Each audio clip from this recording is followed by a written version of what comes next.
আসসালামু আলাইকুম। আজকে খুবই সহজ পদ্ধতিতে গাজরের একটা পারফেক্ট বরফি বানাবো। এজন্য 1 কেজি গাজর নিয়ে নিলাম। গাজরটাকে ধুয়ে পরিষ্কার করে এখন গাজরের খোসাটা আমি ছাড়িয়ে নিচ্ছি। আমি একটা পিলার দিয়ে ছাড়িয়ে নিয়েছি। তারপর গাজরের আগাগোড়া থেকে অল্প একটু করে অংশ আমি কেটে বাদ দিয়ে দিলাম। এবার আমি গাজরটাকে একটা গ্রেটারে নিয়ে ভালো করে গ্রেট করে নিচ্ছি এবং গ্রেটারের যেই দিকটা মোটা মোটা দানা বের হয় সেই দিক দিয়েই কিন্তু আমি গ্রেট করে নিয়েছি, মিহি দানার দিকে করিনি। এবার চুলাতে আমি একটা শুকনো প্যানের মধ্যে এখানে 100 গ্রামের মতো হবে কাজু আর 100 গ্রামের মতো হবে কাঠবাদাম দিয়ে তারপর এগুলোকে আমি ড্রাই রোস্ট করে নিব, মানে শুকনো শুকনো একটু নেড়ে চেড়ে ভেজে নিব। এবং এই কাজটা 2-3 মিনিট করতে হবে, তাতে বাদামটার সুন্দর একটা ঘ্রাণ বের হবে। এইবার এই বাদামটাকে আমি একটা গ্রাইন্ডারে একদম গুঁড়ো করে পাউডার করে রেখে দিলাম। চুলায় একটা হাঁড়িতে আমি 2 টেবিল চামচ দিলাম ঘিটা অবশ্যই ভালো কোয়ালিটির দিতে চেষ্টা করবেন, তাহলে কিন্তু এই বরফিটা খেতে ভাল লাগবে। আর এখানে আমি 2 টেবিল চামচ বেসন দিয়ে দিয়েছি, অর্থাৎ ঘি 2 টেবিল চামচ, বেসনও 2 টেবিল চামচ দিয়ে ভালো করে নেড়ে চেড়ে আমি এই বেসনটাকে ঘিয়ের সাথে ভালো করে ভাজা ভাজা করে নিব। যখন এই বেসনটা ভাজা ভাজা হয়ে যাবে তখন সুন্দর একটা ঘ্রাণ বের হবে। সেই মুহূর্তেই আমি এখানে গ্রেট করা গাজরগুলো মিশিয়ে দিলাম। এবার গাজরটাকেও খুব ভালো করে নেড়ে চেড়ে এই ঘি এবং বেসনের মিশ্রণের সাথে ভালো করে মিশিয়ে নিচ্ছি এবং এই কাজটা 7-8 মিনিট ধরে করতে হবে। 1 চিমটি লবণ দিয়ে দিলাম। যে কোনো মিষ্টি খাবারে 1 চিমটি লবণ দিয়ে দিলে মিষ্টি খাবারের স্বাদটা কিন্তু আরও বেড়ে যায়, এই জন্যই দিলাম। দিয়ে এখন ভালো করে গাজরটাকে নেড়ে চেড়ে মিশিয়ে নিচ্ছি এবং ভাজা ভাজা করে নিচ্ছি, মানে খুব ভালো করে গাজরটাকে আমি ভুনে নিব যাতে গাজরের যে কাঁচা কাঁচা গন্ধটা থাকে সেটা চলে যায়। এবং এই কাজটা আমি 7-8 মিনিট ধরে করেছি। এবার এখানে আমি 1.5 কাপ জাল করে ঘন করে নেওয়া দুধ মিশিয়ে দিলাম। দিয়ে গাজরটাকে মিশিয়ে ঢাকনা লাগিয়ে আমি 15 মিনিট সেদ্ধ করে নিব।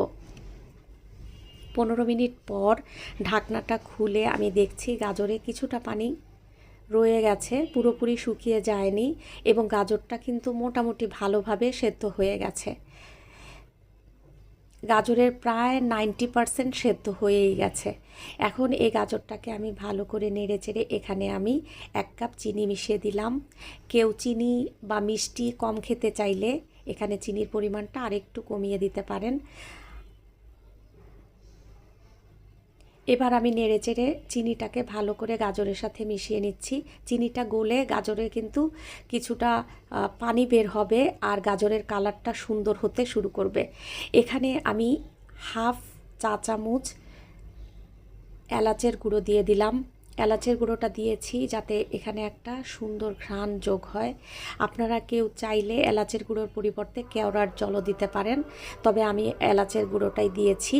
এইবার এই মুহূর্তে আমি এখানে গুঁড়ো করে রাখা বাদামগুলো মিশিয়ে দিচ্ছি।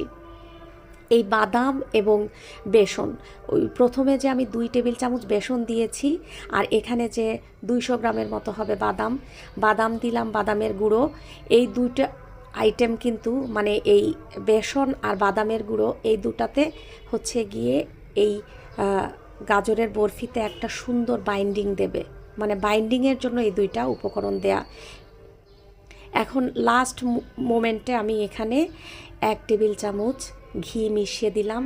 একদম আমার গাজরের বরফির জন্য এই মিশ্রণটা পুরোপুরি তৈরি হয়ে গেছে। আমি নেড়ে চেড়ে ভালো করে এর মধ্যে যত ময়েশ্চার ছিল সব শুকিয়ে নিয়েছি। এখানে আমি একটা মোল্ড আগে থেকেই রেডি করে রেখেছিলাম। আমি এখানে বাটার পেপার দিয়ে মোল্ডটা তৈরি করে রেখেছি। আপনারা চাইলে মোল্ডের মধ্যে একটু ঘি ব্রাশ করে নিয়ে নিতে পারেন, তাতে বাটার পেপার লাগবে না। এবার আমি গাজরের মিশ্রণটাকে এর মধ্যে ঢেলে ভালো করে একটু সেট করে নিচ্ছি। আমি একটা স্প্যাচুলা দিয়ে ভালো করে চেপে চেপে ঠিক করে নিচ্ছি। এইবার আমি হাত দিয়ে কিছুটা টেপ করে এইবার এই মোল্ডটাকে আমি ফ্রিজে রেখে দিয়েছিলাম 3-4 ঘন্টা, তারপর ফ্রিজ থেকে বের করে এখন আমি এই বরফিটাকে ডিমোল্ড করছি। বাটার পেপারটা আমি খুলে তারপর এখন বরফিটাকে কেটে সাইজ করে নিচ্ছি। আমি এখানে 4 কোনা করে কাটবো, আপনারা চাইলে কিন্তু এটা ডায়মন্ড কাটও দিতে পারেন, তবে আমি স্কোয়ার শেপ করে কেটেছি। আমার কাটা হয়ে গেল। এবার এগুলোকে আমি একটু সাজিয়ে নিচ্ছি। আমি কাঠবাদাম দিয়ে সাজিয়ে নিয়েছি, আপনারা যে কোনো বাদাম দিয়ে সাজিয়ে নিতে পারেন। দেখছেন দেখতে কি সুন্দর হয়েছে এবং খুবই পারফেক্ট হয়েছে। একবার বাসায় তৈরি করলে আশা করি আপনাদের ভালো লাগবে। সবাই ভালো থাকবেন। আজকের মতো এখানেই শেষ করছি। আল্লাহ হাফেজ।